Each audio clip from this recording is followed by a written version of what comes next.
നമസ്തേ.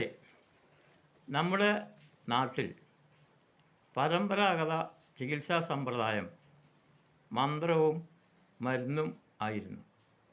മന്ത്രങ്ങളെ അഗ്നിയായിട്ടാണ് പരിഗണിച്ചു വരുന്നത്. എല്ലാറ്റിനെയും ചുട്ടരിക്കാൻ കഴിവുള്ളതാണല്ലോ അഗ്നി. വെള്ളത്തിൽ മുക്കിയാൽ കെട്ടുപോകുകയും ചെയ്യും. ജ്വലിപ്പിച്ചാൽ വെള്ളം ചൂടായി വറ്റിപ്പോവുകയും ചെയ്യും. ഇതുപോലെയാണ് മന്ത്രങ്ങളും. അറിഞ്ഞ് പ്രവർത്തിച്ചാൽ ഫലം ഉറപ്പാണ്. ഓരോ രോഗങ്ങൾക്കും ഓരോ മൂർത്തി ദേവതാ സങ്കല്പവും പരമ്പരാഗത ചികിത്സയിൽ കാണാം. മൂർത്തി ദേവതകളുടെ കോപം വ്യാധികൾക്ക് കാരണമാകുന്നു.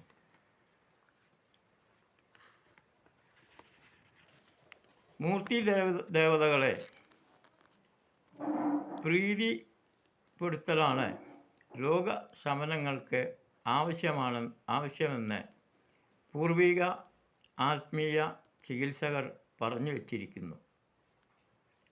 മന്ത്രവും ധ്യാനങ്ങളുമാണ് ഇതിനായി ഉപദേശിച്ചിട്ടുള്ളത്. വന്ന് ഭവിച്ചിട്ടുള്ള രോഗപീഠകൾക്ക് ഔഷധങ്ങളും നിർദ്ദേശിച്ചിട്ടുണ്ട്. ആധുനിക വൈദ്യശാസ്ത്രം മരുന്നിനെയും ശാസ്ത്രക്രിയകളെയുമാണ് ചികിത്സാ സമ്പ്രദായമായി പരിഗണിച്ചു വരുന്നത്. ഇതുമൂലം ആതുരാലയങ്ങളുടെ എണ്ണത്തിൽ അഭൂതപൂർവമായ വളർച്ചയുണ്ട്. ആദിയും വ്യാധിയും ആയുസ്സും ഒത്തുചേർന്നാൽ മരണം ഉറപ്പാണെന്ന് പൂർവികർ പറഞ്ഞു വച്ചിരിക്കുന്നു. വ്യാധിയും അതുമൂലം ആദിയും പിടിപെട്ട് ആയുസ്സെത്താതെ നരകജീവിതം നയിക്കുന്ന ഒട്ടനവധി ജീവനുകൾ പീഡിതാവസ്ഥയിൽ കാണാം.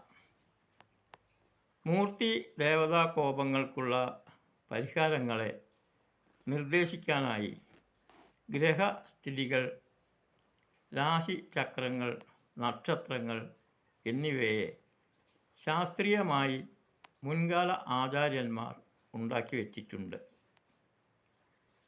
ഇതുകളെ കണ്ടറിഞ്ഞ് പ്രവർത്തിക്കേണ്ടതും പ്രോത്സാഹിപ്പിക്കേണ്ടതും കാലഘട്ടത്തിൻ്റെ ആവശ്യമാണെന്ന തിരിച്ചറിവ് വളർന്ന് വന്നാൽ ആതുരാലയങ്ങളെ അപൂർവമായി തേടിപ്പോകേണ്ടി വരികയുള്ളൂ എന്ന ആചാര്യവചനങ്ങൾ ഇവിടെ ഓർമ്മിപ്പിക്കട്ടെ.